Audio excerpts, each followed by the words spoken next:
안녕하십니까? 잘 지내셨어요? 네. 약간 몸살이 나고 기침이 있어서 목소리가 좀 그렇죠. 오늘 말씀의 제목은 천국이 가까이 왔느니라입니다. 요절 3장 2절을 함께 읽겠습니다. 시작. 회개하라, 천국이 가까이 왔느니라 하였으니. 기도하겠습니다. 오늘 오신 주님, 오늘도 저희가 살아계신 성부, 성자, 성령 하나님께 예배드릴 수 있는 은혜를 주셔서 감사합니다.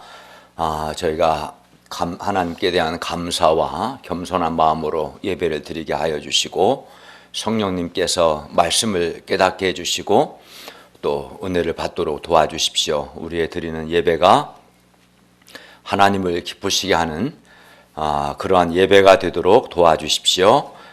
예수님의 이름으로 기도하였습니다. 아멘. 우리는 각자가 바라는 것들이 있습니다. 여러분은 뭘 바라죠? 많은 학생들이 또 많은 사람들이 안정되고 또 연봉이 많고 또 게다가 또 근무 조건도 좋은 그러한 직장을 얻기를 바랍니다. 그런 직장에 다니기를 바라죠.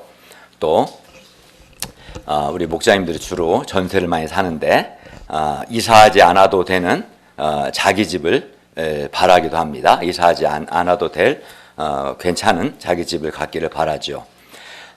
또 우리 이제 고등학생들은 좋은 대학에 입학하는 것을 바라는 사람도 있을 겁니다.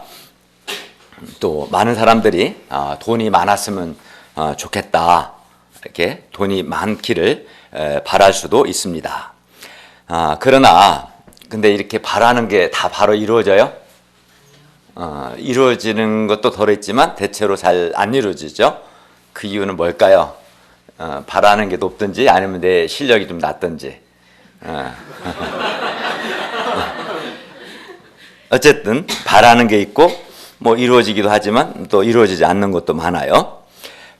그런데 하나님께서는 우리에게 우리가 바라는 이러한 것들보다도 더 좋은 것, 가장 좋은 것, 즉 천국을 우리에게 주고자 하십니다.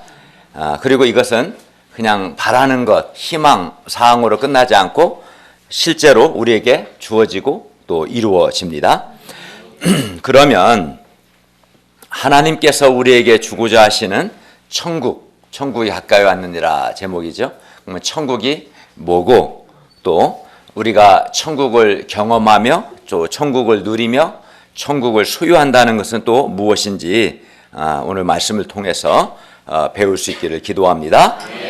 그리고 우리가 어떻게 천국을 경험하며 또 천국을 누리며 또 천국을 소유할 수 있는가, 오늘 말씀을 통해서 잘 배우고 그래서 천국을 누리며 또 천국을 경험하고 또 천국을 소유할 수 있기를 바랍니다. 1절을 보십시오. 그때 세례 요한이 이르러 유대 광야에서 전파하여 말합니다. 3절을 보십시오. 3절은 이사야 40장 3절 말씀을 인용한 겁니다. 3절을 보시면 여기서 그는 세례 요한을 가리키는데, 세례 요한은 선지자 이사야를 통하여 말씀하신 자라.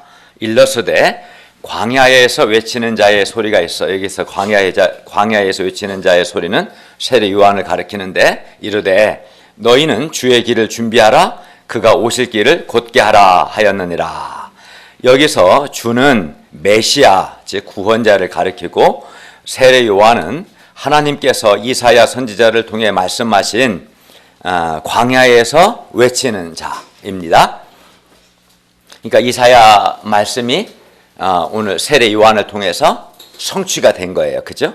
또 말라기 4장 5절과 말라기 3장 1절도 여호와의 크고 두려운 날이 이르기 전에 하나님께서 선지자 엘리야를 보내 주의 길을 준비하게 하신다 하셨는데, 세례 요한이 주의 길을 준비하는 바로 그 말라기서에서 예언한 바로 그 선지자 엘리야인가요? 그래서 세례 요한은 엘리야입니다.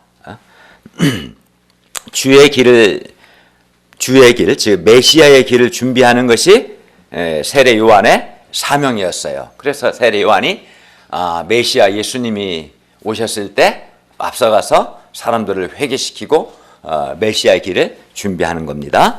그러면 세례 요한이 그러니까 메시아의 길을 준비하는 사명을 가진 세례 요한, 또 이사야나 또 말라기 말씀을 통해 성취된 바로 이 세례 요한이 유대 광야에서 전파한 메시지가 뭘까요? 이제 그게 오늘 핵심인데 2절을 다 같이 한번 읽어볼까요? 2절 시작. 회개하라 천국이 가까이 왔느니라 하였으니. 회개하라 천국이 가까이 왔느니라. 이 말씀을 좀 더 정확하게 번역을 하면 이런 거예요. 이제 원 헬라어에 보면은 회개하라, 그리고 접속사 가르라는 접속사가 있는데 영어로 because라는 뜻이거든요. 그래서 회개하라. 왜 회개하냐? 왜냐하면 천국이 가까이 왔기 때문이다. 이게 이제 정확한 번역이에요. 그래서 천국이 가까이 왔기 때문에 회개하라, 이렇게 하는 게 정확한 뜻입니다. 이것은 세례 요한이 전한 메시지의 주제고 핵심이었어요. 그러면 세례 요한이 전한 천국이 가까이 왔기 때문에 회개하라 했는데, 세례 요한이 말한 이 천국은 뭐고, 또 천국이 가까이 왔다고 했는데 천국이 가까이 왔다는 것은 또 뭔 말인가 한번 보고자 합니다. 먼저 여기서 천국을 이제 그냥 말 그대로 풀으면 어떻게, 천국, 하늘 천자죠. 그러니까 나라 국자니까 천국은 하늘 나라인 거예요. 하늘 나라. 해 바실레야 톤 우라논이라고 해갖고, 우라논은 하늘이라는 말이고 바실레야는 나라거든요. 그러니까 천국은 하늘 나라인데, 하늘 나라는 성경에서 하나님 나라와 동의어예요. 이제 우라논으로 쓰든 네오로 쓰든 같은 말이에요. 하나님이라는 뜻인데, 그러니까 여기서 천국은 한마디로 말하면 하나님의 나라와 같은 말이다. 그리고 하나님의 나라, 하늘 나라 같은 말인데, 나라란 말을, 이 나라라는 말은, 여기서 나라는 뭐 미국이나 중국, 일본과 같은 어떤 영토를 가리키는 공간적인 개념이 아닙니다. 세계 지도를 보면 나라가 다 있잖아요. 그죠? 그런 영토를 가리키는 의미는 아니에요. 그래서 나라는 뭐냐 그러면, 여기서 나라는 통치, 다스림, 하나님이 다스리는 상태, 통치하는, 이런 통치와 다스림을 뜻하는 어떤 추상적이고 역동적인 개념입니다. 그러므로 천국, 즉 천국은 뭐와 같다 했어요? 하나님 나라죠. 그죠? 천국, 즉 하나님 나라는 어떤 특정한 지역을 가리키는 것이 아니라 그 나라 하나님 나라의 왕이 누구냐? 하나님이 왕이죠. 하나님 나라는 하나님께서 왕으로 다스리시고 왕으로서 통치하시는 그런 아주 역동적인 상태를 가리켜요. 천국, 하나님 나라는. 천국과 하나님 나라는 같다고 했고, 나라는 어떤 특정한 지역, 영토를 가리키는 게 아니라 하나님이 왕으로 다스리시는 그런 상태를 가리킨다고 했어요. 그러니 이해 가요? 네. 어려워요? 그러니까 천국, 하나님 나라는 뭡니까? 하나님께서 다스리시는, 통치하시는 그런 아주 역동적인 그런 상태를 가리킵니다. 다음으로 천국이 뭔가를 지금 배웠어요.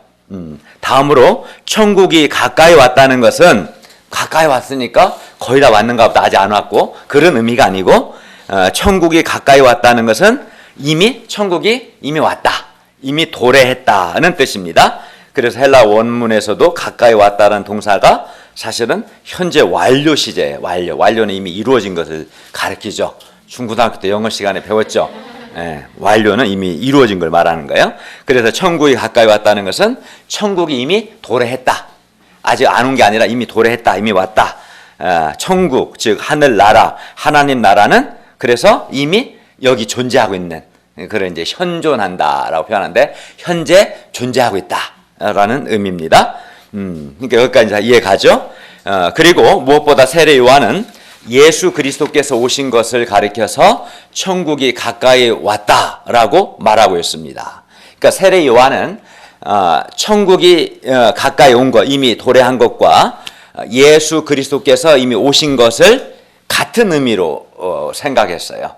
같은 의미로 말한 거예요. 그러니까 천국이 가까이 왔다. 이미 천국은 이미 도래했다는 거나 예수 그리스도께서 여기 이미 오셨다는 것은 같은 의미입니다. 왜 그러겠어요? 왜냐하면 예수님은 본래 성자 하나님이셔요. 하나님이 이제 성부 하나님, 성자 하나님, 성령 하나님 세 분이 계시죠. 근데 성자 하나님께서 인성, 사람의 육신을 입으신 분이 바로 예수 그리스도시죠. 그래서 성자 하나님이신 본래 성자 하나님이신 예수 그리스도 안에 성부 하나님께서 임재하셔요. 그래서 예수 그리스도 안에서 예수 그리스도를 통해서 하나님의 나라 즉 하나님의 통치가 역동적으로 이루어지기 때문에 예수 그리스도께서 오신 것과 하나님 나라가 도래한 것은 같은 의미인 거예요. 그러니까 예수님 안에 누가 계셔요? 성부 하나님이 계시고 그렇죠. 그리고 성부 하나님의 통치가 천국 하나님 나라니까 그죠? 예수님이 오신 것과 하나님 나라가 도래한 것은 같은 의미죠. 예수 그리스도께서 하나님이시고 또 예수 그리스도 안에 하나님께서 임재하시기 때문에 그래서 하나님의 통치를 받는다는 말과 예수 그리스도의 통치를 받는다는 말은 같은 말인 거예요. 예수님이 하나님이시기 때문에 그리고 예수님 안에 성부 하나님이 거하시기 때문에 임재하시기 때문에 그렇습니다. 그렇기 때문에 우리가 이제 중요한 거는 그렇기 때문에 우리가 천국 즉 천국이 뭐였어요? 하나님 나라, 하나님의 역동적인 통치, 하나님의 역동적인 다스림이라고 했는데 이 하나님의 통치를 경험하고 누리고 소유하려면 어떻게 하는가? 그거는 회개해야 돼요. 회개하고 천국을 가져오신 예수 그리스도를 영접하고 하나님께 순종해야 합니다. 그러니까 내가 천국을 소유하려면 이제 천국이 뭔가 바로 설명할 건데 하나님의 통치를 하겠지만 좀 더 구체적으로 보겠습니다. 그러니까 내가 천국, 하나님의 통치, 하나님의 그 하나님 나라를 다스리시는 그 역동적인 하나님의 다스리심, 하나님의 통치를 누리고 경험하고 소유하려면 뭐 해야 합니까? 회개하고 천국을 가져오신 그 예수님을 영접 받아들이고 하나님께 순종해야 합니다. 그리고 여기서 이제 하나님께 순종한다는 것은 구체적으로 말한다면 이게 뭐예요? 기록된 하나님의 말씀이죠. 기록된 하나님 말씀에 순종하는 것이고 또 하나님의 뜻, 성경에 기록되지 않은 것도 있죠. 그렇죠. 그렇지만 하나님의 뜻이 있죠. 그 하나님의 뜻에 순종하는 것. 이때 이제 천국이 임하는 거죠. 그리하여 회개하고 예수 그리스도를 영접하고 하나님께 순종할 때 하나님의 통치가 이루어져요. 그러면 하나님의 통치가 뭐냐? 하나님이 나를 다스리시는 것, 나를 통치하시는 게 뭐냐? 이것은 즉 하나님의 내가 통치가 이루어지는데 하나님의 통치라는 건 이런 겁니다. 하나님이 주시는 죄 용서의 은혜. 그러니까 하나님 나를 다스리실 때 내 안에 하나님의 죄 용서의 그 풍성한 은혜가 임하겠죠. 그죠? 하나님이 나를 다스리실 때 하나님이 주시는 평화가 내 안에 임하겠죠. 그러니까 세상 누구도 빼앗을 수 없는 하나님이 주시는 평화. 그래서 하나님이 주시는 평화를 맛보는 사람은 마음에 참 평화를 누리는 거예요, 사실은. 이게 이제 하나님의 통치에 맞는 상태죠. 하나님의 통치를 받는다는 것은 이런 거예요. 하나님이 그 사람을 다스리시고 그 결과 그 사람 안에 죄 용서의 은혜가 임하고 그 사람의 하나님의 평화가 임하고 또 하나님이 다스리시니까 그 사람 안에 뭐가 임하겠어요? 하나님의 긍휼과 하나님의 자비가 임하고 하나님이 그 사람을 다스리시니까 하나님의 위로가 임하고 또 하나님의 그 사람을 다스리실 때 변함없는 하나님의 그 사랑이 임하고 또 하나님이 다스리시면 그 사람은 하나님의 도우심을 받겠죠. 하나님의 도우심 등 이러한 것들을 경험하고 누리게 되는 이게 천국, 하나님의 통치를 내가 경험하는 거고 누리는 거고 소유하는 거예요. 그러니까 하나님의 천국, 즉 하나님의 나라, 하나님의 통치는 좋은 거예요, 안 좋은 거예요? 그냥 좋은 거예요? 최고로 좋은 거예요? 그죠? 세상 어디서도 얻을 수 없는 거죠.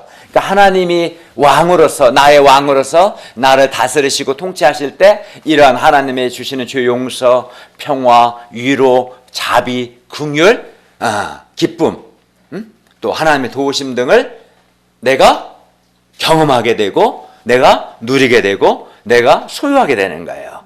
그걸 가지고 그것이 이제 내가 천국을 얻었다, 천국을 가졌다라고 말할 수 있겠죠.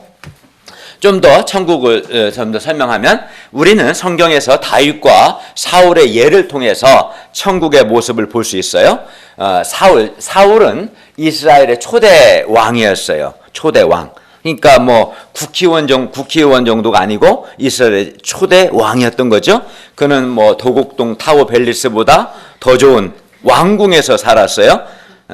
또 많은 신하들과 그를 섬기는 많은 종들이 있었겠죠.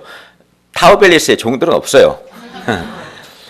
그리고 그는 왕이었기 때문에 왕으로서 전혀 부족함이 없었어요.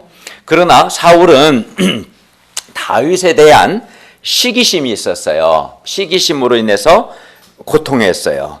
또 다윗에 대한 시기심이 너무나 커서 다윗을 미워했고 이제 나중에는 다윗에 대한 살인 감정에 시달려서 다윗을 죽이고자 했어요. 그러니까 사람과 비교하면 시기심이 생기면 미움이 생기고 미움이 생기면 살인 감정이 생기는 거예요. 그렇죠? 사울이 그랬어요. 그러니까 그는 이런 사울은 하나님의 통치를 지금 받고 있는 걸까요? 아니죠. 사탄이 사울의 마음을 다스리고 있는 거예요. 우리는 둘 중에 하나예요. 하나님의 통치를 받든지 사탄의 통치를 받든지 중립지대는 없어요. 사울은 그러니까 하나님의 통치를 받지 않는 사람은 100%다 사탄의 통치 아래 있는 거예요. 그래서 사울은 사탄의 통치를 받아서 미움과 시기심과 살인 감정으로 고통했어요. 그러다가 다윗을 죽이기 위해서 그는 여러 번이나 군대를 동원해서 다윗을 추격했습니다.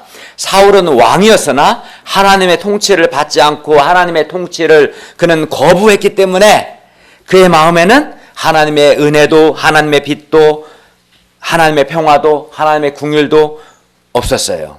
그래서 사울의 마음은 천국이 아니라 지옥이었던 거였어요. 반면 다윗은 늘 사울 왕에게 쫓겨다니며 그래서 광야나 동굴이나 숲에 숨어 살아 했어요. 그는 도망자였고 망명자였어요.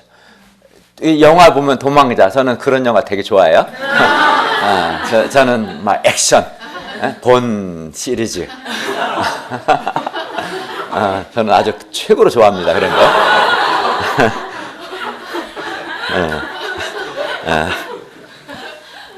그런 영화를 보면 뭐 도망자 나오죠. 영화 보는 입장에서는 재밌지만 당사자는 굉장히 고통스럽겠죠.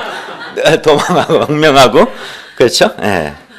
그런데 다윗이 그런 도망자였어요. 다윗은 늘 죽음의 위험에 노출되었어요. 한순간 실수하면 죽는 거였어요. 보통 사람 같으면 이런 상황이 되면 최고의 스트레스를 받게 될 거예요. 사람이 그냥 실직해도 직장을 잃어도 스트레스가 크죠. 사람에게 고통받아도 스트레스가 큰데 죽음의 위협이 아마 사람이 겪는 최고의 스트레스인데 다윗은 이런 최고의 스트레스를 10년 이상 계속해서 주기적으로 받았어요. 그래서 아마 보통 사람 같았으면 미쳐버리거나 스트레스를 감당하기 힘들어서 차라리 자살하려고 했을 겁니다. 그 마음이 지옥 같았을 거예요. 그러나 성경을 보면 다윗은 결코 그렇지 않았어요. 다윗이 사울에게 쫓겨다닐 때 쓴 다윗의 시편을 보면 다윗의 마음은 늘 하나님께 대한 감사와 하나님이 주시는 빛과 은혜와 기쁨과 평화가 충만했습니다. 다윗의 마음은 한마디로 천국이었어요. 그가 처한 상황은 최고로 어려운 상황이었는데 왜 그랬어요? 이는 그가 다윗이 살아계신 하나님을 의지하고 하나님의 다스림을 받았기 때문입니다. 아멘. 하나님의 통치를 받았기 때문입니다. 그는 늘 하나님의 다스림을 받는 그런 역동적인 상태에 있었습니다. 여러분, 왕궁이 천국이 될 수는 없습니다. 왕궁에 살고 많은 특권을 누리고 또 많은 섬김을 받는다고 해서 천국이 임하는 것은 아닙니다. 크고 넓은 아파트에 살고 고급 외제차를 탄다고 해서 또 연봉이 많다고 해서 그 사람 안에 천국이 임하는 것 역시 아닙니다. 내가 천국을 경험하고 천국을 누리고 천국을 소유하려면 회개해야 합니다. 천국이 가까이 왔기 때문에 회개하라 말씀하셨어요. 회개합니다. 회개하고 예수님을 영접하고 하나님께 순종해야 합니다. 그래야 하나님의 통치가 임합니다. 하나님이 다스리십니다. 회개하고 예수를 영접하고 하나님께 순종해야만 하나님이 나를 다스리시고 나를 통치하셔서 내가 천국을 누리게 되는 거죠. 회개하고 예수님을 주로 영접하고 하나님께 순종함으로 하나님의 다스림을 받는 그 역동적인 그 상태가 바로 천국입니다. 그래서 회개하고 하나님의 다스림을 받는 사람은 늘 그 마음이 밝고 하나님이 주시는 기쁨, 평화, 은혜를 경험하고 소유하게 됩니다. 좋은 거죠. 그렇죠? 이게 이제 예수 믿는 사람의 복입니다. 그러나 사람들은 회개하라는 말을 듣기 싫어하고 부담스러워합니다. 왜 그러겠어요? 회개하라는 말을 자신을 정죄하는, 비난하는 말로 오해하는 사람도 있습니다. 오해하는 거예요. 그러나 세례 요한이 백성들에게 회개하라 라고 한 것은 백성들을 비난하거나 판단하고 정죄하기 위해서가 아니라 오히려 백성들이 천국을 누리도록 하기 위해서였습니다. 예수님을 통해 이미 천국이 도래했기 때문에 천국을 누리고 소유하기 위해서 회개하라는 거였어요. 그러니까 하나님의 은혜로운 통치를 누리기 위해서 회개하라는 것이죠. 하나님이 주시는 죄 용서와 위로와 평화와 기쁨, 자비, 긍휼, 하나님의 도우심 등을 받아 누리고 경험하기 위해서 회개하라고 한 거예요. 그러므로 회개하라는 말씀은 매우 은혜로운 초청의 말씀인 겁니다. 그러니까 회개 안 하면 하나님의 통치를 경험할 수 없는 거예요. 회개하라는 것을 기분 나빠하는 사람은 아주 잘못된 거죠. 천국을 경험하고 누리기 위해서 회개하라고 초청하는 거예요. 그렇죠? 마치 최고의 식탁을 쫙 준비하고 초청하는 것처럼 최고의 만찬을 준비하고 준비했으니 와라고, 와서 먹으라고 초청하는 것처럼 회개하라고 초청하는 거예요. 회개하고 하나님의 이 통치를 받아 누리라, 이런 거예요. 그러니까 회개하라는 초청은 막 비난하고 정죄하는 초청이 아니라 하는 것이 아니라 하나님의 은혜롭고 자비로운 초청인 겁니다. 따라서 우리는 회개하라는 말씀을 듣기 싫어하거나 부담스러워하지 말고 오히려 회개하라는 말씀 속에서 우리에게 천국을 주고자 하시는 하나님의 마음, 하나님의 소원을 읽을 수 있어야 합니다. 그래야 우리가 회개하고 범사에 하나님을 인정하고 하나님께 순종함으로 하나님의 다스림을 받아서 영혼의 참 기쁨과 만족과 평화를 누리기를 바랍니다. 사람들은 하나님의 다스림, 하나님의 통치를 받지 않고 자기 마음대로 내가 하고 싶은 걸 하고 자기 마음대로 살면 자유롭고 행복할 것이라고 착각합니다. 또 많은 것을 소유하면 행복할 것이라고 생각합니다. 많은 돈을 벌고 좋은 직장에 취직하면 천국을 소유할 것이라고 생각합니다. 그래서 서로 더 많은 것을 소유하려고 몸부림칩니다. 그러나 하나님의 다스림을 거부하고 하나님 없이 살면 사울처럼 천국을 경험하지도 천국을 소유하지도 못합니다. 그래서 천국이 없는 사람, 즉 하나님의 다스림을 받지 않는 사람들의 모습을 보면 쾌락은 있으나 기쁨이 없습니다. 왜냐하면 쾌락은 돈 주고 살 수 있어요.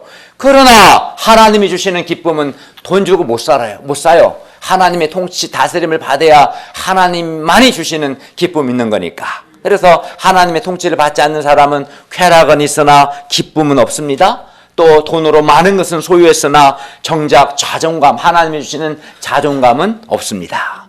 또 그 마음에 참 만족과 평화가 없고 죄를 용서받는 자만이 누리는 영혼에 말할 수 없는 자유함과 기쁨과 행복도 없어요. 하나님의 통치를 받지 않는 사람들은 그렇습니다. 사람이 불행한 것은 인간 조건 때문이나 또는 외모 때문이 아닙니다. 회개하지 않고 또 하나님께 순종하지 않으므로 그 사람 마음에 천국이 없기 때문에 사람이 불행한 겁니다. 그러므로 우리는 회개하고 하나님의 다스림을 받음으로 천국을 경험하고 천국을 소유합니다. 그러면 이제 회개가 뭐냐? 회개하라고 그랬어요. 회개하고 예수님을 영접하고 하나님께 순종해야 천국 하나님의 통치가 임한다 말씀했는데, 그럼 회개가 뭡니까? 회개란 한마디로 죄를 떠나서, 죄에서 떠나 살아계신 하나님께로 돌이키는 것을 의미합니다.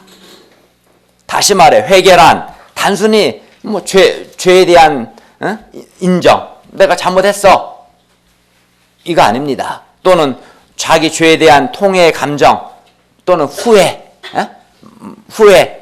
이런 것을 의미하는 것이 아니라 자신의 삶을 하나님께로 돌이키는 것을 의미합니다. 사울도 후회 많이 했어요. 자기 죄를 인정하고 후회 많이 했어요. 그러나 그가 살아계신 하나님께로 자신의 삶을 돌이키지는 않았어요. 회개는 죄를 떠나서 자신의 삶 전체를 하나님께로 돌이키는 것, 이게 회개입니다. 하나님께 돌이키지 않으면 회개가 아니죠. 죄를 떠나 하나님께로 돌이키지 않는 것은 회개가 아닙니다. 회개는 하나님 없이 자기 마음 나름대로 살던 삶에서 살아계신 하나님을 나의 창조주로 인정하고 살아계신 하나님께로 돌이키는 겁니다. 그래서 회개는 하나님을 창조주로 인정하는 데서부터 시작됐죠. 세상 정욕을 향한 마음을 하나님께로 돌이키는 것, 이게 회개입니다. 그리고 하나님께 돌이킨다는 것은 구체적으로 하나님께서 보내신 메시아 예수 그리스도를 내가 믿고 하나님께 순종하는 겁니다. 하나님께 순종한다는, 방금 전에 배운 것처럼 뭡니까? 하나님께 순종하는 게 중요한데, 하나님께 순종한다는 것은 기록된 이 하나님의 말씀과 하나님의 뜻에 순종하는 것이죠. 그리고 이를 위해서는 우리가 성령 하나님의 인도하심을 받아야 합니다. 왜냐하면 성령 하나님께서 하나님의 말씀과 하나님의 뜻을 깨닫게 해 주시기 때문입니다.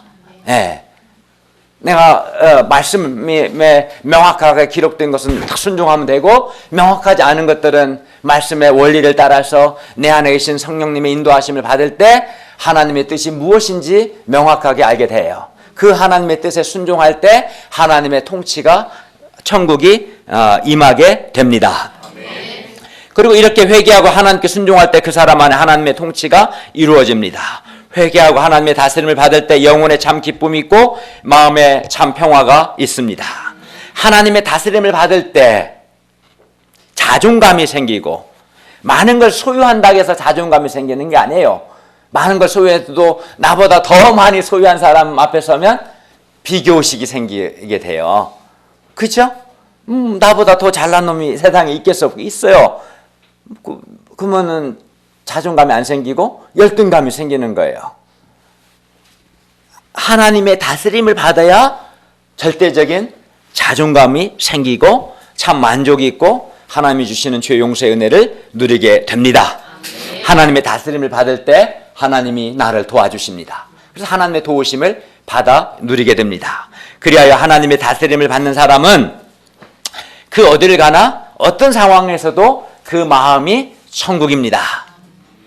그런데 진실한, 근데 이제 회개가 중요하고 예수를 영접하고 하나님께 순종하는 게 중요하죠. 지금 쭉 보니까, 그죠? 그래야 하나님의 통치, 천국이 임하지 않겠습니까? 근데 이제 회개를 해야 하는, 회개가 뭔가? 죄를 떠나 하나님께 돌이키는 거라고 배웠어요. 근데 가짜 회개도 있고 진짜 회개가 있어요. 회개를 좀 더 배워야 돼요. 진실한 회개, 진짜 회개한 거, 그 사람은 진짜 회개한 거. 진실한 회개는 오늘 8절을 읽은 것처럼 8절 한번 보세요. 8절에서 말씀하는 것처럼 회개에 합당한 열매, 또 10절을 보시면 10절에서 말씀하는 것처럼 좋은 열매로 나타납니다. 그러니까 진짜 회개는 뭐예요? 회개에 합당한 열매, 즉 좋은 열매로 나타납니다. 우리가 진실하게 회개하면 반드시 회개에 합당한 열매, 좋은 열매가 맺힙니다. 열매를 보고 이 사람이 진짜 진실하게 회개했는지 안 했는지 알 수 있어요. 그러므로 회개에 합당한 열매가 없는 회개는 거짓 회개고 가짜 회개예요. 그리고 가짜 회개하면 하나님의 통치가 이루어지지 않습니다.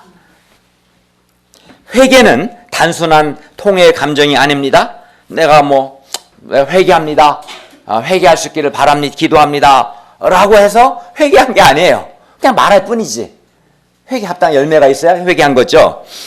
자기 죄를 인정하고 후회하고 뉘우치는 것만으로는 부족합니다. 회개가 아닙니다. 정말 회개했다는 증거, 회개의 열매가 있어야 합니다. 그러면 우리가 어떻게 회개에 합당한 열매를 맺을 수 있을까요? 가령 성경에 뭐 삭개오 같은 사람은 세리장으로 이기적인 삶을 살았어요. 근데 예수님 만나고 회개했어요. 그래서 자기가 부당하게 뺏은 거 있으면 4배로 다 돌려주겠다고 했어요. 근데 보통 세상 법에서는 잘못하면 뭐 20% 내거나 그 정도예요. 근데 4배면 400%예요. 그 4배 다 갚으면 이 사람 거덜나요. 그렇게 한 거예요. 그래도 회개한 사람은 분명 이기적인 사람이 계속 이기적으로 살아봐요. 뭐가 회개한 거예요? 이타적인 삶을 살아야지. 삶이 바뀌어야죠. 네. 회개 합당한 열매, 즉 좋은 열매가 있어야 돼요. 그럼 우리 어떻게 해야 구체적으로 이렇게 진실한 회개를 하고 회개 합당한 좋은 열매를 맺을 수 있겠습니까? 먼저는 하나님의 말씀을 통해서 그리고 성령님의 도우심을 받아. 이 중요해요. 하나님의 말씀 앞에 서 있지 않으면 자기가 죄인인 걸 잘 못 깨닫습니다. 성령님의 역사 없이는 자기가 죄인인 걸 잘 못 깨달아요. 내가 뭐가 죄인이냐 잡아떼요. 대부분 사람들이. 제가 옛날에 그랬어요. 근데 우리가 이제 회개 합당 열매를 맺으려면 먼저는 하나님의 말씀과 성령님의 도우심을 통해서 내가 죄인이라는 것을 먼저 깨달아야 돼요. 그게 가장 시작점이에요. 근데 죄인이라는 깨닫지 않는데 회개할 게 없는 거죠. 그러면 내가 죄인이다 깨달아야 돼요. 예를 들어서 내가 하나님의 은혜를 받고도 감사하지 않는 것이 죄다. 또 하나님을 믿지 않는 불신앙이 죄다. 또 하나님을 의지하지 않고 내 마음대로 살고자 하는 것이 그런 교만이 죄다. 뭐 이게 더 많죠. 내가 이것이 죄라는 것을 깨달아야 합니다. 이기심이 죄라는 걸 깨달아야 합니다. 하나님 말씀에 불순종하는 거, 합리화하고 그러는 것이 죄라는 걸 깨달아야 합니다. 다음으로는 구체적으로 죄를 깨달았으면, 내가 죄인이라는 것을 깨달았으면 구체적으로 하나님께 자기 죄를 고백하고 용서를 구해야 합니다. 구체적으로 자기 죄들, 생각나는 죄들을 하나하나 교만, 정욕, 불신, 뭐 이기심이든 죄들을 하나님 앞에 고백해야 돼요. 하나님, 내가 이런 교만한 자입니다. 정욕적인 자입니다. 불신의 자입니다. 등등 이렇게 적극 그리고 저의 죄를 용서해 주십시오. 이렇게 하나님께 죄를 고백하고 죄 용서를 구해야 합니다. 우리가 하나님께 죄를 고백하는 것은 단 한 가지, 하나님께 죄의 용서를 받기 위해서입니다. 죄 고백이 없이 어떻게 죄 용서가 있겠습니까? 자기의 죄를 깨닫고 자기 죄를 고백하고 하나님의 죄 용서를 구해야 합니다. 그리고 거기서 끝나지 않죠. 적극적으로 회개 합당한 열매를 맺기 위해서는 하나님께 거룩한 소원을 주시도록 구해야 합니다. 예를 들어서 하나님 아버지, 저에게 순결한 마음을 주십시오. 하나님, 저에게 정직한 마음을 주십시오. 하나님, 제게 겸손한 마음을 주십시오. 하나님, 제가 하나님을 두려워하고 하나님을 의식하고 하나님 앞에서 살게 해 주십시오. 하나님, 제가 불신을 회개하고 하나님을 믿고 하나님의 말씀에 순종하게 도와주십시오. 하나님, 제가 자기를 부인하고 사명의 십자가를 감당하도록 도와주십시오. 적극적으로 기도해야 합니다. 이렇게 간절히 반복해서 기도해야 합니다. 그리고 구체적인 삶 속에서 성령님을 의지하여 하나님 말씀에 순종하기 위한 노력을 해야 합니다. 어떠한 수고와 어떠한 손해와 어떠한 희생이 요구되더라도 하나님 말씀에 순종하기 위해서, 순종하고자 결단하고 순종하기 위해서 노력해야 합니다. 말씀 순종하기 위해서 성령님을 의지하여서 노력해야 합니다. 말씀 순종하는 결과 내가 어떤 손해를 보고 희생이 요구돼도 기꺼이 내가 하나님 말씀에 순종하기 위한 거라면 그 손해와 희생을 저는 감수하겠습니다. 이런 자세가 있고 그렇게 해야 합니다. 물론 이 과정에서 당연히 죄를 끊고 하나님께 순종하고자 하는 결단과 반복된 기도와 반복된 노력이 요구되는 것이죠. 그리고 이러한 과정을 반복하는 가운데 회개에 합당한 열매가 맺힙니다. 그렇지, 그냥 내가 죄를 깨닫지도 않고 죄를 고백하지도 않고 기도하지도 않고 그냥 내가 잘못했어. 요즘 애들 말로 완전 쌩 까는 거지. 그건 회개가 아닌 거예요. 회개합니다. 그 말한 거지. 그게 회개한 건 아니죠. 진실한 회개는 회개 합당한 열매가 있고 좋은 열매가, 그리고 사람 회개는 알 수 없지만 그 사람에게 나타난 좋은 열매, 회개 합당한 열매는 누구나 확인할 수 있는 거예요. 그게 진짜 회개고, 이렇게 회개할 때 하나님의 통치가 임합니다. 4절을 보십시오. 세례 요한은 낙타털 옷을 입고 허리에 가죽들을 띠고 음식은 메뚜기와 석청을 먹었습니다. 세례 요한이 이렇게 세속적인 삶을 살지 않고 광야에서 하나님이 주신 자기 사명에 헌신했을 때 그를 통해 놀라운 역사가 일어났습니다. 찰스 스펄전은 전적으로 헌신된 사람은 영향력을 갖는다라고 말했습니다. 오늘날도 세례 요한과 같이 하나님께서 자기에게 주신 자기 사명에 전적으로 헌신된 사람이 영향력을 갖게 되고 그 사람을 통해서 생명의 역사가 일어납니다. 5, 6절을 보십시오. 세례 요한이 회개하라 천국이 가까이 왔느니라 외쳤을 때 예루살렘과 온 유대와 요단강 사방에서 다 그에게 나와서 자기들의 죄를 자복하고 요단강에서 그에게 세례를 받았습니다. 사람들은 요한의 메시지를 듣고 자기들의 죄를 고백했습니다. 어떤 사람은 하나님 알되 하나님께 감사치 않고 하나님을 영화롭게 하지 않은 죄를 회개했고, 어떤 사람은 하나님의 말씀대로 살지 않고 자신의 욕심을 쫓아서 세속적인 삶을 산 죄를 회개했습니다. 또 어떤 사람은 은밀하게 정욕 즐긴 것을 회개했습니다. 어떤 사람은 하나님보다 돈을 더 사랑한 것을 회개하기도 했습니다.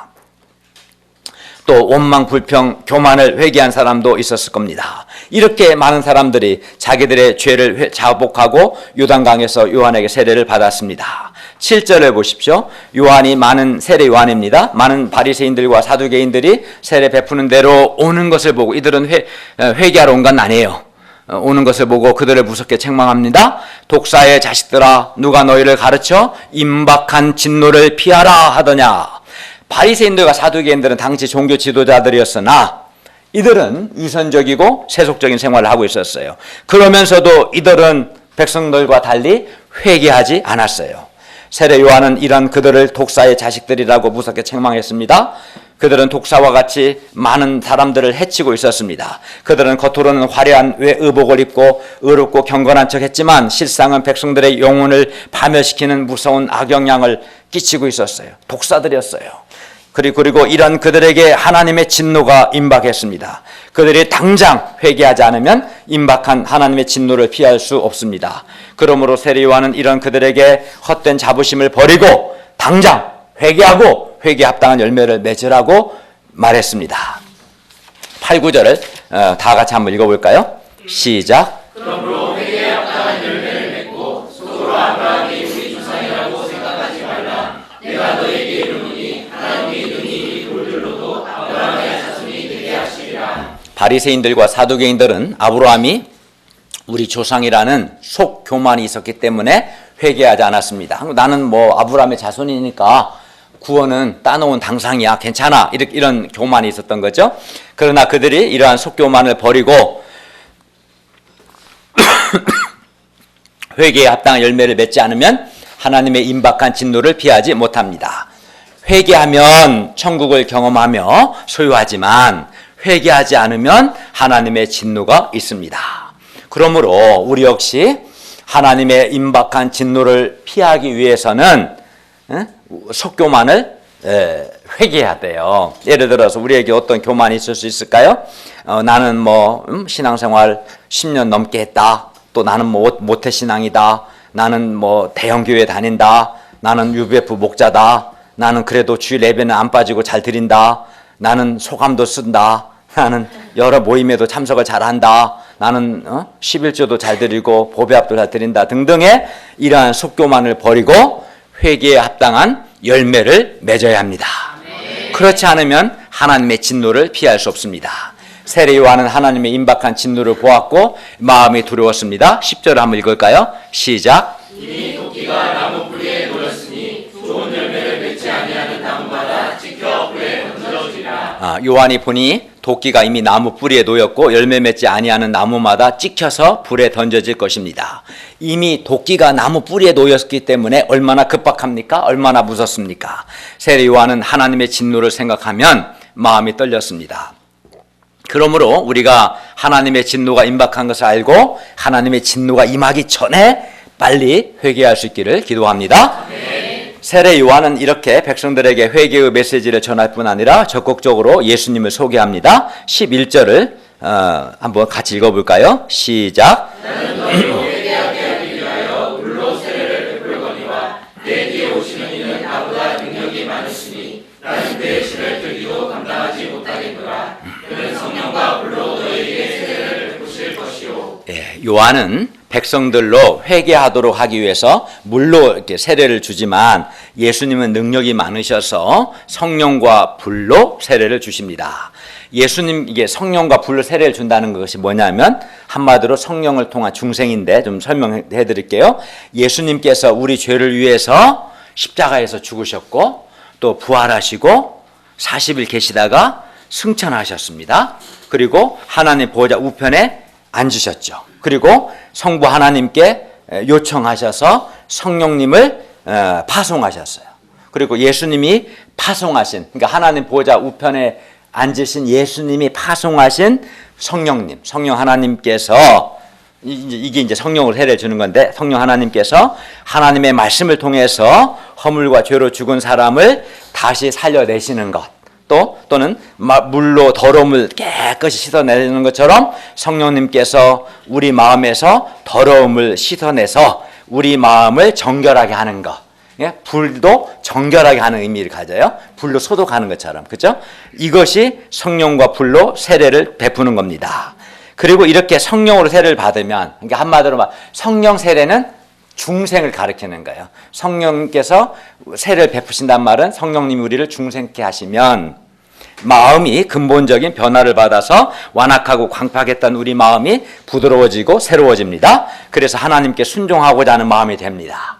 그러니까 중생한 사람, 성령님이 마음을 깨끗게 하신 사람은 하나님을 향해서 마음이 부드러워져요.